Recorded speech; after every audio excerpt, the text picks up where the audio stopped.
All right. I was just on the phone with a HubSpot integration partner, a product that is built on top of HubSpot that primarily sells to agencies.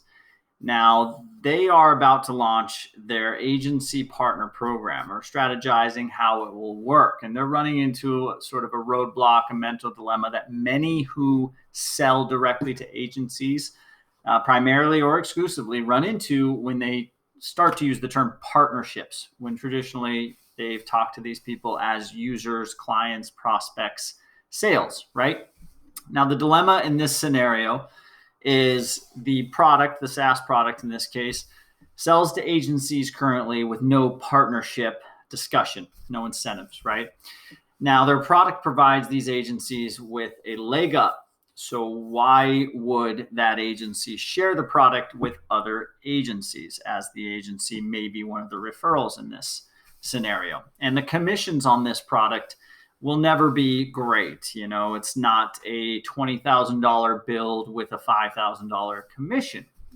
It is a lightweight SaaS product, right? Now, here is what I suggested this company do and to think about in order to start using the term partnership with select agencies that are either currently users or net new.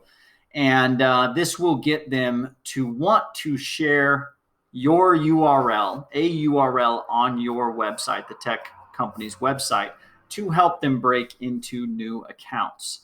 And it goes like this. So the first thing you're going to want to do is start outlining the use case for the product that is specific to a certain vertical or certain agency, right? This could be a workflow, a template, a theme, something that a specific vertical of your users would use your product for, right? It could be B2B, it could be healthcare, I don't know. Or just maybe a workflow, maybe using an integration partner. But you start outlining those key use cases of the product. Now, look at your help docs for this, because there's gold in the help docs if you are an established SaaS company. The help docs will showcase things like how to use your product in a specific setup on top of a specific CRM or with a specific integration partner, or how to achieve certain things with your product. Many times SaaS companies bury these valuable documents inside the help center, which means only for current users, not for new traffic. What we want to do is look in there and see if there's any really juicy, detailed how-to guides for your product. Now bring those out, get with the marketing team, figure out what are the main use cases that you can articulate in a template, meaning there's some visual component to it. Imagine like a workflow or how to set it up with a little bit of a visual, right? Now, when you have 10 of those use cases picked out, now you want to develop a list of agencies that could be behind that use case, meaning the use case could be using a specific integration partner. Say it's HubSpot, the agency would have to be a HubSpot user, right? Or maybe it's a vertical based one. If it's a B2B SaaS workflow, the agency would also have to sell to B2B SaaS. So you want to align a sheet with, here are the 10 use cases, and here are 3 agencies that could be great for that use case, could use your product for that use case. Maybe some of these are current customers, maybe they're not. Maybe you've just picked them out of LinkedIn, right? So look on LinkedIn under the company specialties page if it's an agency, and try to make those matches. Now, you want to publish one of these on your site, right? So you want to publish one of the use cases with an agency's name attached. So go to your friends, go to your top agency users, pick one out and say, hey, we're going to publish this use case. We're going to put your name in the headline. It's going to be how Roy's B2B marketing agency sets up lead scoring and automated segmentation for their clients, right? And it's a really detailed walkthrough of how they do it. Whether they actually do that for their clients or not, you know, I'll let you be the judge and decide whether or not to go that far.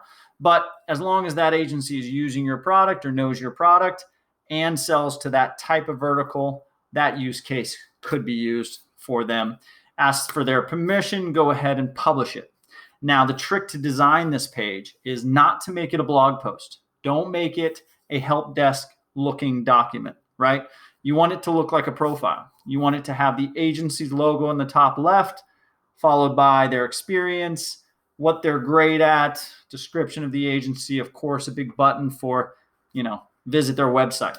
They love that. Make sure it's a do follow backlink. Make sure that help desk document, again, doesn't look like a help desk document. It becomes a more profile of that agency, right?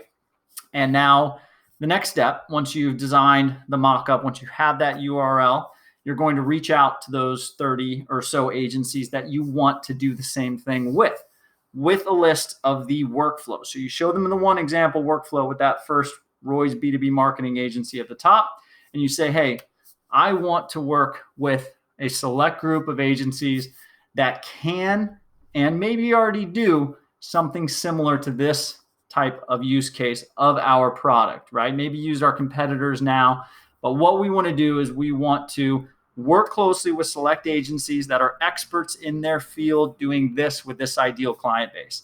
Now, what we're going to do for you is we're going to obviously brand one of these templates. What we're also going to do is give you preferential treatment all around support, co-marketing, right of first refusal on new co-marketing activities. We're going to include you in a co-selling routine. Maybe use Crossbeam. Maybe you want to co-sell with them. We're going to track and make sure that you know all of the leads that come through your template, and we're going to go about co-selling those leads together on a quarterly basis.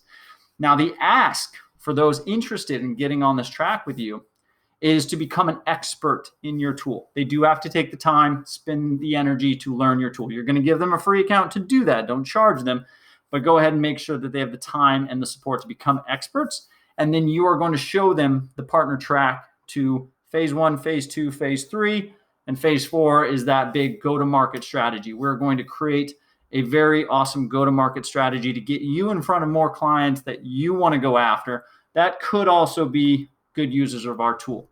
Now, for examples of this, check out kiite.ai. It's kiite.ai/templates. Joseph is one of the best to do this. You can see branded templates for all of his sales routines that Kite enables. Check out databox.com and their partner directory. They actually link it in the header, which is very unique.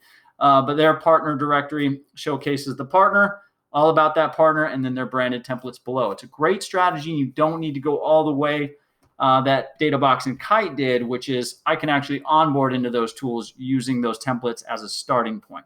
But try this out. Get with marketing. Get with your founder. Come up with the list and figure out if this is something that can take you from just selling to agencies to actually partnering with agencies. Hope you found this useful. Thanks.